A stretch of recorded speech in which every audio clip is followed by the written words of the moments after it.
प्रिय छात्र एवं छात्राओं,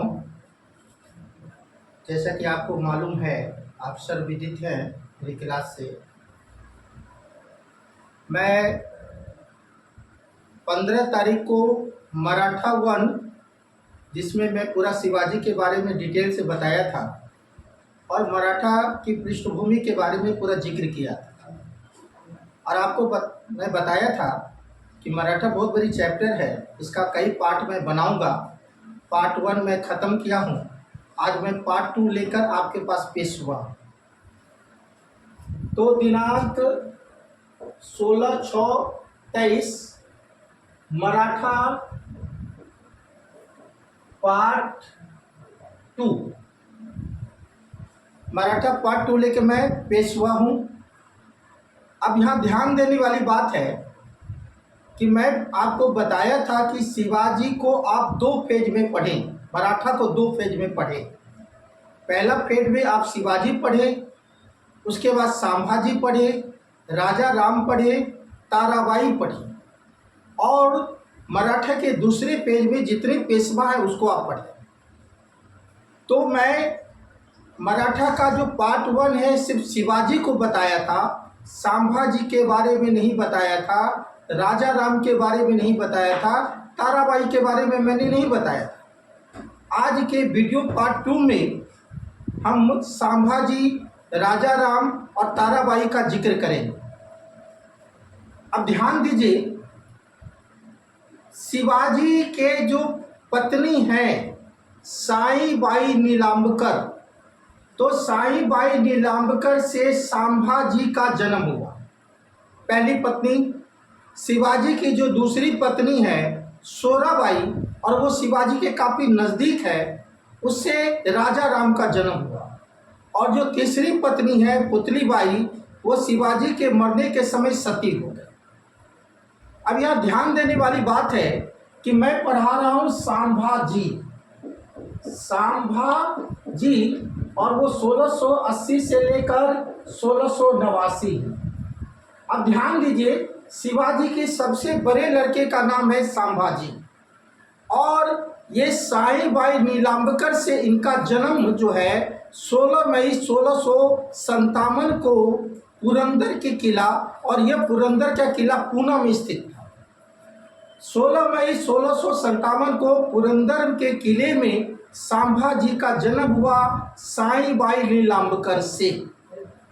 ये शिवाजी के सबसे बड़े लड़के थे, ज्येष्ठ पुत्र थे।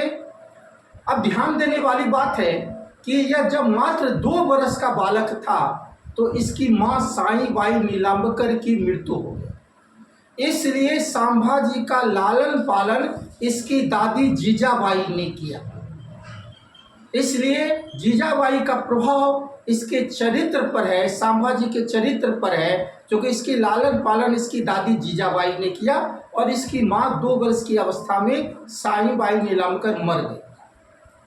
अब संभाजी जब 9 वर्ष के हुए, शिवाजी के बड़े लड़के हैं, तो संभाजी जब पुरंदर की संधि हुई 22 जून जो है 1665 को जय सिंह और शिवाजी के बीच, तब संभाजी मुगल के दरबार में अपने पिता शिवाजी के साथ 12 मई 1666 को आगरा के जयपुर महल में गए।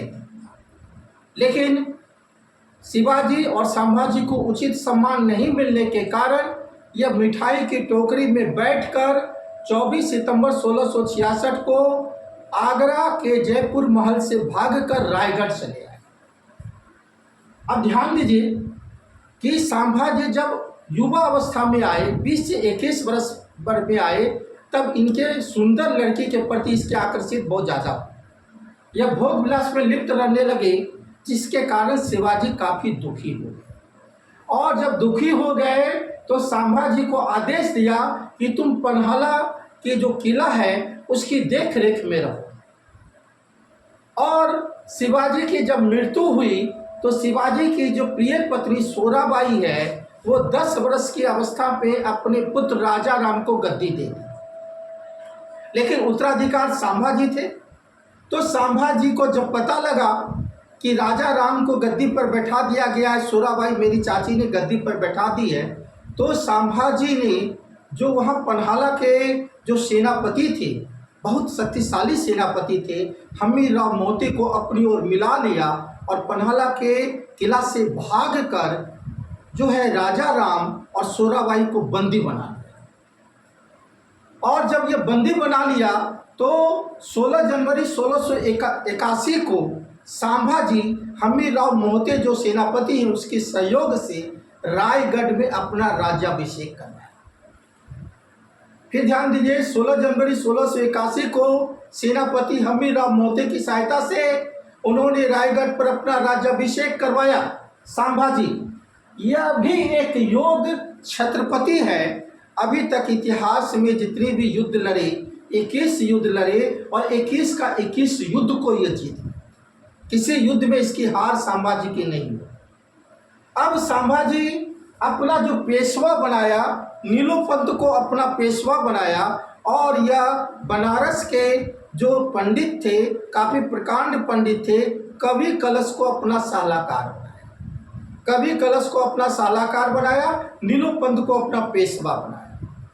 इसके बाद एक पर एक किला को, यह बुरहानपुर का किला हो गए, या पुर्तगाली जो है, पुर्तगाली पर काफ़ी अंकुश रखे थे संभाजी। तो संभाजी एक योग्य शासक है, काफ़ी बलशाली हैं। निश्चित तौर पर सभी किला को यह जीते गए। 21 के 21 युद्ध में इन्होंने विजय हासिल की। अब संभाजी के दरबार में जो औरंगजेब का विद्रोही पुत्र है अकबर, वो अपने पिता के खिलाफ बगावत कर दिया था।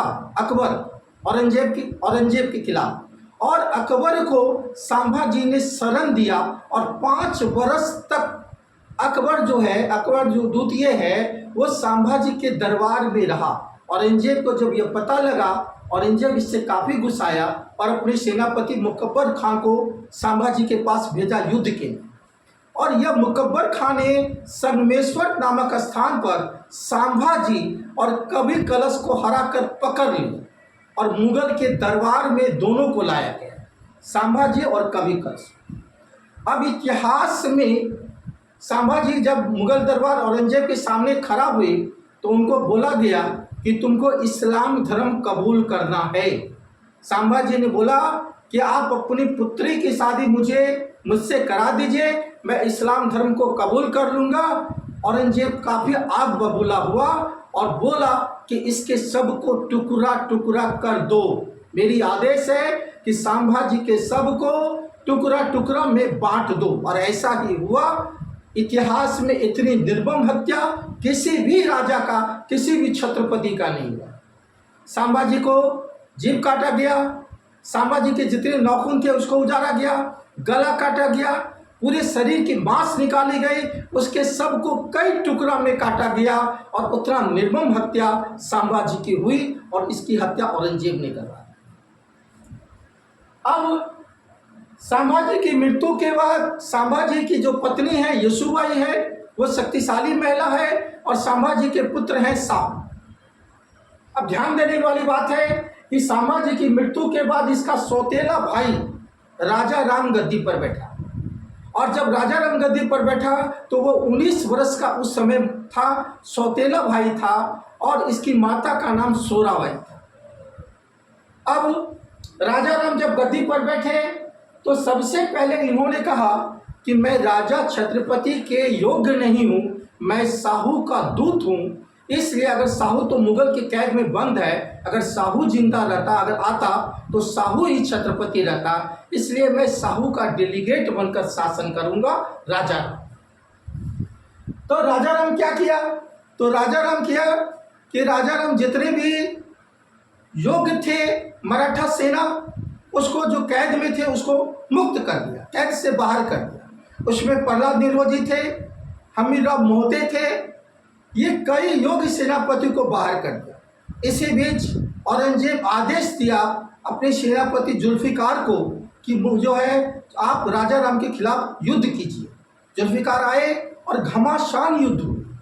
इस घमासान युद्ध में एक मराठा सिपाही जो है सूर्य जी पिछले विश्वासघात किए और जाके वो जुल्फिकार से मिल गए।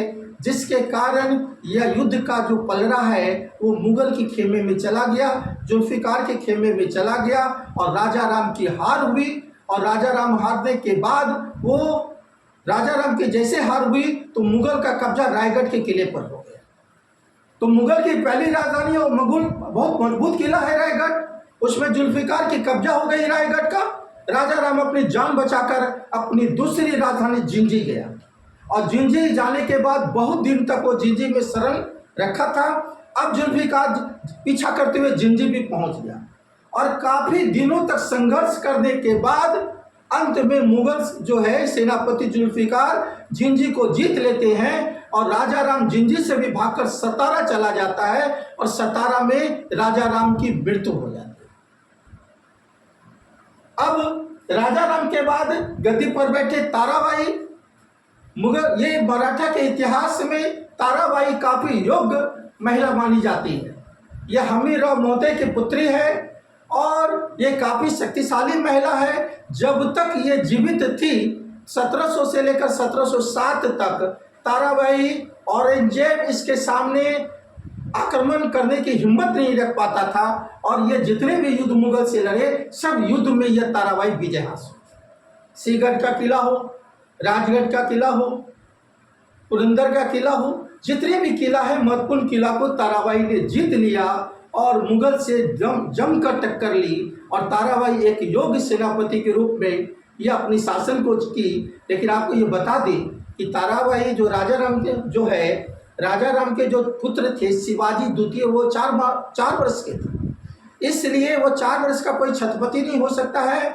तो यह शिवाजी द्वितीय को के रूप में यानी अपने बाप ने पुत्र शिवाजी द्वितीय को नाम मात्र का किनारा रखकर अपनी शासन की बागडोर ताराबाई खुद ले थी और ताराबाई बहुत महत्वपूर्ण विजय हासिल की। सब किला को जीते गई, एक पर एक किला जीते गई। मराठा के इतिहास में ताराबाई सबसे योग्य महिला मानी जाती है। अब ध्यान देने वाली बात है, जो मुगल के कैद में साहू जेल में थे, बहादुर शाह मुगल जब गद्दी पर आए, बहादुर शाह प्रथम, तो इन्होंने एक काम किया। दिल्ली में जो साहू कैदी थे उस साहू को 1707 में रिहा कर दिया। अब जब रिहा कर दिया तो उत्तराधिकार के लिए ताराबाई और साहू के बीच घमासान युद्ध हुई और 12 अक्टूबर 1707 को खेरा के युद्ध में साहू और तारा के बीच जो लड़ाई हुई, इस युद्ध में ताराबाई की हार हुई और साहू विजय हासिल किया। और साहू को विजय हासिल कराने में उसके जो है विश्वनाथ राव काफ़ी अहम योगदान दिए और यह विश्वनाथ राव की कृपा से ही खेरा का युद्ध साहू जीत लिया। और यही कारण है कि साहू ने अपना पेशवा विश्वनाथ राव को बनाया। तो मैंने मराठा का प्रथम खंड को पूरा आज पढ़ा दिया। अब मैं अगले वीडियो में जब आऊँगा तो संपूर्ण पेशवा को पढ़ाऊँगा। आज के वीडियो के लिए बस इतना ही। चलिए।